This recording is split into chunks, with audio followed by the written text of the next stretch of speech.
I want you to imagine something with me. Picture your brain as a garden. For a garden to flourish, it needs sunlight and water. For our brains, that sunlight and water is intimacy. It's not just physical closeness. It's the presence of another person who truly listens, who really sees you, who makes you feel like you belong. When that kind of intimacy is there, the flowers of our mind, our thoughts, our emotions bloom. But when it's missing, the soil dries up, the flowers wilt, and what was once alive becomes barren. I used to think I didn't need intimacy. I thought being strong meant standing alone. But the truth is, our brains are wired for connection. Without it, the garden inside us cannot survive. There were moments in my life when I clearly felt how powerful intimacy can be. After a long, draining day, a single hug could melt away the tension in my shoulders. A late-night conversation with a friend when I poured out my fears and they simply listened, that one moment of being heard felt like medicine. And there's science behind it. Intimacy releases oxytocin, the bonding hormone, and dopamine, the neurotransmitter that fuels joy. Together, they reduce stress, lower anxiety, and help us feel safe. Intimacy acts like a reset button for the brain, calming our system and reminding us we are not alone. It's like sunlight breaking through after days of storm. But I also learned what happens when intimacy disappears. I once poured myself into a huge project at work. I was proud of my ideas. But in the meeting room when I spoke, no one listened. My words floated into silence.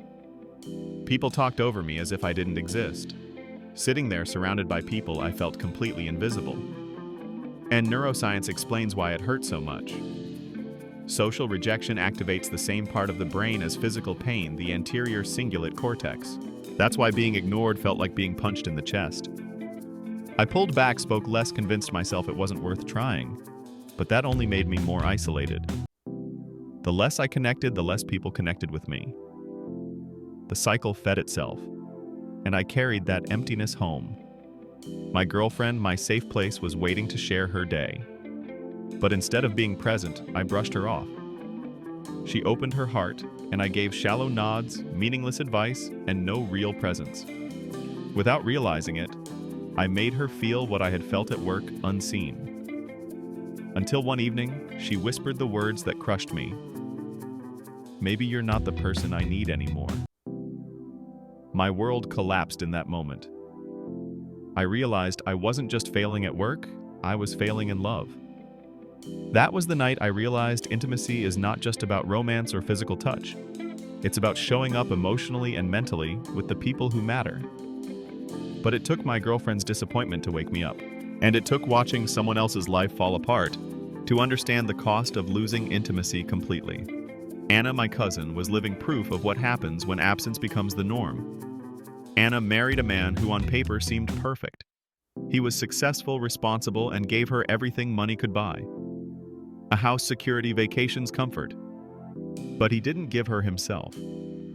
When she spoke, he half listened. When she needed him, he was absent.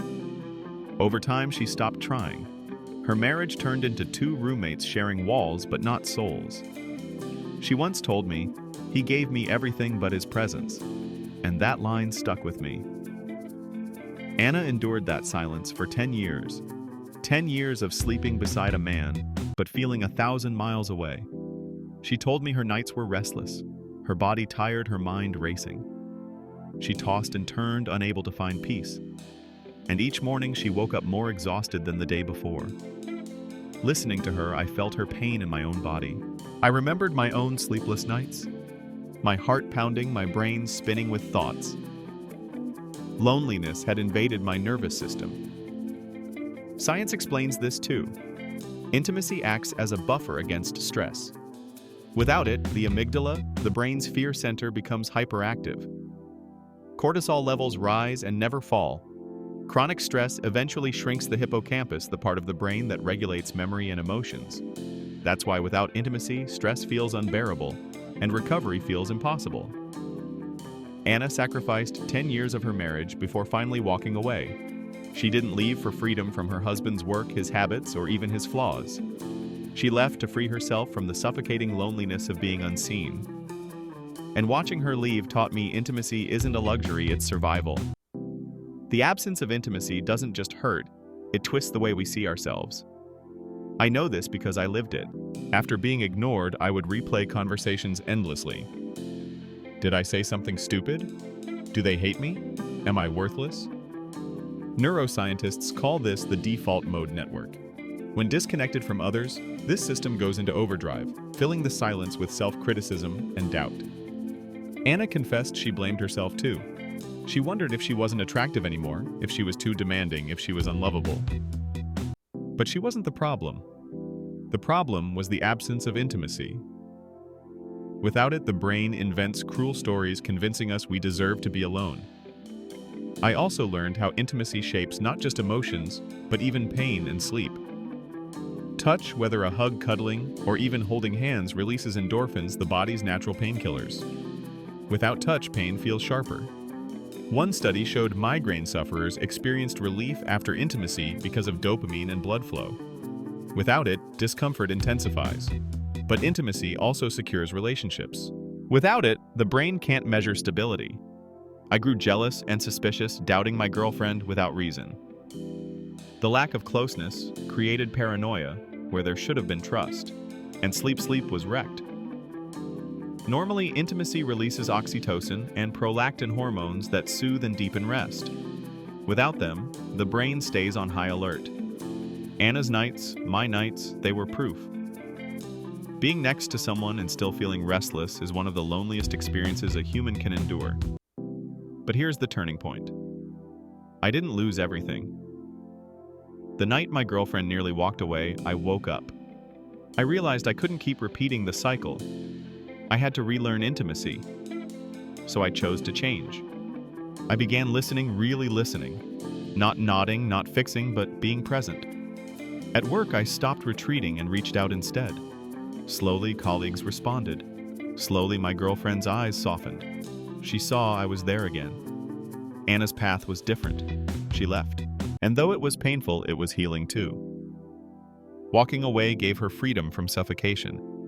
Her story reminded me that intimacy must be nurtured daily.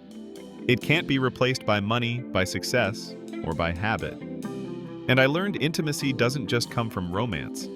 It grows in friendships, in meaningful conversations, in moments of self-compassion. Our brains don't need perfection, they just need presence. Looking back, I realize how close I came to losing my treasure. My work, my love, even myself almost destroyed not by failure, but by absence, by not understanding intimacy. Now I know better. The brain is designed for connection. Without it, we don't just lose others, we lose ourselves. So let me leave you with this. What's one small act of intimacy you can bring into your life today? Will you call a friend? Will you listen to your partner with your whole heart? Or will you simply whisper to yourself, I matter. I deserve connection. Share your thoughts in the comments. Because intimacy is the sunlight and water our minds crave. Without it, we wither. With it, we thrive. If my story touched, you don't forget to like, subscribe, and hit the bell for more videos here on Hi Day Psych. Thank you for listening. Thank you for connecting.